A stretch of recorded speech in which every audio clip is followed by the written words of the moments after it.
Bonjour tout le monde, bienvenue dans cette vidéo bonus cette semaine, parce qu'en fait il y a une petite OP, enfin une grosse OP commerciale chez Asmodée, une belle sélection de jeux qui change d'habitude, hein, des jeux un peu joueurs, enfin familial à un peu plus joueurs, mais vraiment une très belle sélection de jeux, pour un jeu acheté, le deuxième à 50%, du 24 au 8 octobre, donc c'est l'occasion d'en profiter, marquez le coup. On va essayer de vous les présenter succinctement, assez rapidement, pour vous les présenter rapidement, puis vous donner envie. Après n'hésitez pas à passer à la boutique, regardez, il y a plein de vidéos, on te l'expliquera en profondeur, puis l'idée c'est de vous les présenter assez rapidement et vous donner envie. Allez, on attaque. Premier sur la liste, le Wonder Book, un jeu un peu joueur mais plutôt familial pour jouer avec les enfants qui passe très bien. Donc je te montrer, hop, c'est un livre pop-up, en fait on a un beau livre, dès qu'on l'ouvre, il y a un bel arbre qui change. Le point fort, c'est que les règles sont assez faciles et en fait on se laisse porter par les cartes, donc avec les enfants c'est top à jouer. Vous avez des narratifs, vous avez 6 aventures, voilà, c'est très simple à prendre en main, vous faites progresser vos personnages dans le plateau, il y a plein de choses qui se passent, il y a le pop-up qui s'ouvre dans tous les sens. Gros coup de cœur, on y joue beaucoup, les enfants, ils s'éclatent. Mido. Un autre coup de cœur aussi, il y en a beaucoup des coups de cœur, un peu dans la nature, voilà. Celui-ci en fait on va être dans la forêt, en fait vous avez 2 plateaux. L'idée, on va arpenter la forêt pour fabriquer un peu nos paysages. L'idée, vous avez des petits marqueurs, c'est tout simple. Vous allez récupérer des cartes. Sur les cartes, vous avez des petites icônes. L'idée, c'est de faire une sorte de chaîne alimentaire. Donc, on commence à avoir des petites plantes, des machins qui vont avoir des insectes. Les insectes vont pouvoir avoir les animaux. Enfin, les animaux vont manger les insectes, etc. Donc, l'idée, c'est de construire votre petite prairie devant vous en respectant les conditions. C'est super simple et voilà, c'est vraiment facile à main, magnifique. Et en plus, vous allez apprendre des choses sur les animaux. Coup de cœur de l'année dernière aussi, celui-là, vous pouvez partir dessus sans problème. Le suivant, un classique, Dominion. La base des jeux de deck building, l'origine. Ceux qui ne connaissent pas Dominion, vous allez avec un petit paquet de cartes identiques, vous allez dépenser vos cartes pour acheter des cartes, améliorer votre jeu, gagner des points de victoire, etc. La base des jeux de deck building, simple à prendre en main, facile à prendre, voilà, très classique, un classique de chez classique, mais si vous ne possédez pas, c'est l'occasion aussi. Petit pop, un jeu, pareil, un peu familial, un peu joueur, mais familial.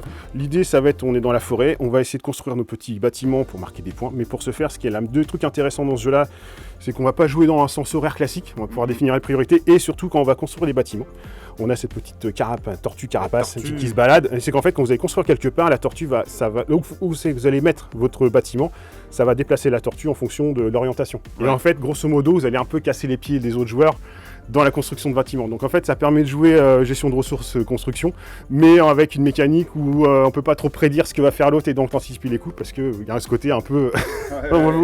on enquiquine les autres. Le suivant, celui-là qui est aussi un autre jeu qui a bien beaucoup fonctionné. Donc surtout sur celui-là, c'est l'esthétique vraiment qui est magnifique. C'est un jeu avec des dés et un petit peu combo de cartes. Donc l'idée avec les dés, vous allez lancer les dés, ça va vous permettre de crapahuter dans la forêt, un fer orienté, et de récupérer des monstres. L'idée, ça va être de récupérer par les dés, vous permettre d'avancer pour faire des points de victoire, mais également les cartes que vous allez récupérer vous permettent de faire des petites combos en fonction des dés. Donc c'est un petit jeu, voilà, très simple à jouer, limite sur celui-là. Si vous êtes un peu allergique au hasard, vous pouvez passer votre chemin. Par contre, il est très facile à prendre en main en famille et super esthétique. Azul, les jardins de la reine. La version plus de Azul. Donc le Azul classique était très simple, très grand public, que j'aime bien, mais un jeu gentil, entre guillemets, très grand public. Le Azul, celui-là, vous passez un niveau un petit peu au-dessus, il est un peu plus joueur. On a le même principe un peu de récupérer des jetons, sauf que là, vous allez aussi construire les tuiles qui sont en dessous. Voilà, vous allez construire aussi votre terrain en même temps. Donc ça joue sur 2 niveaux, et il y a se construire à faire un peu des lignes, etc., un petit peu à la Cascadia si tu veux. Donc c'est un Azul, mais... Plus. Un autre best-seller, Res Arcana pour les gens qui aiment bien justement ce côté un peu jeu de cartes combo. On est un peu dans un délire un petit peu à la Magic, mais sans rage collection. Ce serait simple, vous jouez des cartes, vous avez des ressources, des énergies, vous allez dépenser pour acheter des cartes et vous allez acheter des territoires, enfin des terrains, des bâtiments exactement. Le but c'est de comboter tout ça, récompenser vos ressources, marquer des points, etc. Donc public un peu à la combo Magic si vous voulez, si vous kiffez ça, c'est bon. Voilà, un peu joueur. Un autre coup de cœur que moi j'adore, un peu moins connu, Adara, jeu de civilisation un peu indépendant, un peu Seven Wonders si vous voulez. Donc il va refaire son plateau, sa civilisation, donc c'est très simple la mécanique. Ils ont remplacé par le draft, c'est en fait un système de pioche, enfin un petit peu alternatif, ce qui est plutôt pas mal, ça permet de jouer à 2.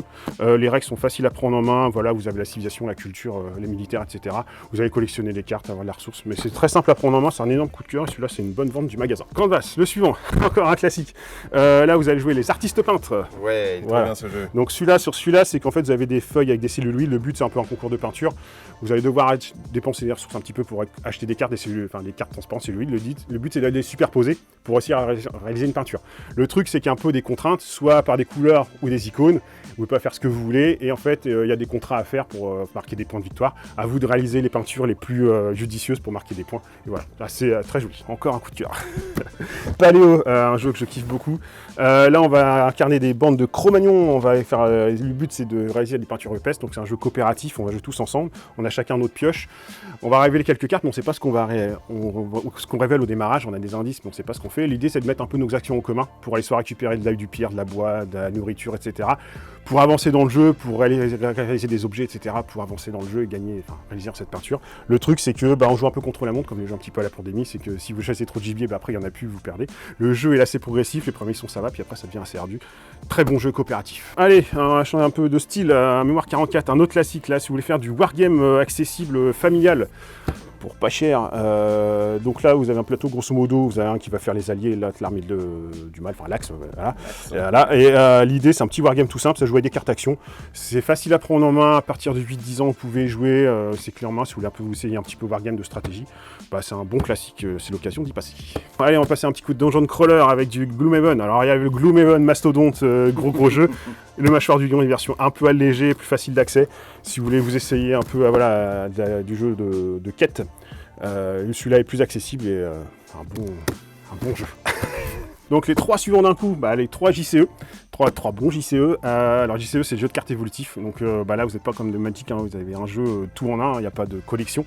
Donc là je passe par des cartes en fait, à partir de cartes. Alors, selon l'univers, vous avez des héros de Marvel, la communauté de l'anneau ou des petits enquêteurs dans l'univers de Cthulhu. L'idée ça va être de faire des campagnes narratives, donc ça joue aussi bien en solo, c'est assez à dire. Vous avez tout en main, il n'y a pas besoin de principe de collectionner, c'est assez immersif, vous allez construire vos trucs, développer vos personnages, avancer dans la quête, résoudre tout ça et ça marche tout seul. Allez, le gros bébé de la sélection, l'insondable, un gros jeu coopératif mais avec traître. Attention, gros jeu. Alors l'avantage c'est qu'il joue jusqu'à 6, mais par contre considéré parti facilement 3 heures. On est tous sur un bateau embarqués dans la même galère. On va se faire attaquer forcément par les monstres, les gros monstres de l'univers de Cthulhu. On est sur le bateau, il y a des gentils, il y a des traîtres. Aux traîtres d'un peu toute la merde pour pas que le bateau arrive à bon port. Aux gentils de démasquer les traîtres. Dans chaque pièce, il y a des petits compartiments, des actions, etc. Récupérer des armes, ce que vous voulez, mettre des gens en prison. Essayer de démasquer qui est qui. À vous de faire, de démasquer qui sont les traîtres. Pandémie, Legacy celui-là. Alors pas le Pandémie classique, le Legacy. Donc en fait vous allez faire évoluer votre jeu. Donc là vous allez marcher sous forme de campagne. Voilà, pour les fans, et là si vous voulez un peu approfondir du Pandémie ou un coopératif jouer ensemble mais contre la maladie de l'époque. Voilà. Mais là de l'autre côté vous allez faire évoluer votre jeu, donc un peu plus très narratif, donc pour les fans. C'est l'occasion. Le suivant, Five Tribes, pareil, un autre jeu que j'ai adoré quand était sorti ce jeu-là. En fait, sur le principe, c'est un peu de la voilée, le jeu africain avec les petites graines. Ouais. Donc c'est facile à jouer, il y a plein de possibilités. C'est qu'en fait, le truc, c'est que vous avez des petits bonhommes, vous prenez sur une case. Et comme un voilée, vous allez les disséminer une case par une case et récupérer le dernier ce qui reste. Le principe, en fait, vous avez plein de choses. Vous avez les petits bonhommes, chacun sa couleur, ramène une fonction, une capacité, les territoires de marquer des points, de prendre possession, etc. Vous allez pouvoir acheter des ressources et une collection. Il y a plein de choses dedans, c'est un très bon jeu, un peu stratégique. Où c'est difficile de programmer ce qu'on veut faire parce que selon ce que les autres jouent, on peut pas trop anticiper. Le suivant, un autre bon jeu, alors multijoueur, pareil, coopératif pour jouer à beaucoup. Suivant, Forgotten Waters. Celui-là, on est sur un bateau de pirates. Le but, c'est de faire des quêtes, des aventures.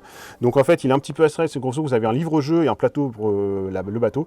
L'idée, c'est que chaque membre dans la partie va incarner une partie de l'équipage du bateau. Donc en fait, on va se répartir les rôles et à nous de faire des aventures, des quêtes. Le livre-jeu vous dit un peu les actions que vous pouvez faire. Fonction de combattre, explorer, etc. Il y a des actions qu'on peut faire à plusieurs, d'autres tout seul, etc. À nous de nous répartir les rôles pour avancer dans l'histoire. Gros point fort, la bande son, tout se passe par appli, portée PC, mais par contre, tout est en français, traduit avec une super ambiance sonore et avec des voix top. Et voilà, c'est super à jouer. Pareil, c'est un bon jeu narratif. Le projet, alors celui-là, j'ai un peu moins mis le nez dedans, mais j'ai eu le temps de survoler quand même. Le projet, c'est un jeu pareil, un peu narratif, un petit peu exploration. On joue des gamins pour retrouver un jeu. L'idée, ça mélange un petit peu donjon crawler, exploration avec un côté énigme. En fait, à vous de vous développer dans le plateau. Jouer des cartes pour récupérer des indices, décrypter des codes et résoudre ce jeu mystère. Et pour finir, le Season, un classique. J'avoue que ça fait très longtemps que j'ai pas mis le nez dedans. Je me suis rappelé par cœur des règles pour le coup, mais c'est un jeu de collection. En fait, l'idée, c'est que vous allez avoir des dés, vous allez miser. On va jouer sur le principe un peu printemps-été des saisons. À vous de récupérer les bons les bonnes icônes, enfin voilà, pour acheter vos cartes, etc., marquer des points. Un petit classique. J'avoue, celui-là, ça fait longtemps que j'ai pas rejoué. C'est à l'occasion. Donc voilà pour cette présentation assez succincte des jeux. On essaie de faire un format assez court pour ressentir rapidement. Si vous voulez plus d'infos, n'hésitez pas soit à passer à la boutique, soit à passer au café. Sur en très grande majorité, ils sont en démo à côté, eux on les maîtrise. Et au pire, il y a plein de vidéos sur le net pour explorer le truc. C'était pour vous donner un petit peu une présentation assez rapide de l'offre commerciale qui vaut le coup. Si ça vous intéresse, n'hésitez pas aussi à réserver ou à me tenir au courant parce qu'en fait j'ai du stock, mais pas non plus démesuré. Hein. C'est comme des grosses boîtes. Donc voilà, si vous voulez des jeux qui vous intéressent, on peut les commander directement aussi, comme ça on les met de côté. Sur ce, pour ceux qui nous suivent, je vous donne rendez-vous demain pour avoir les petites habitudes pour les vidéos de la semaine. Et puis sur ce, à la prochaine.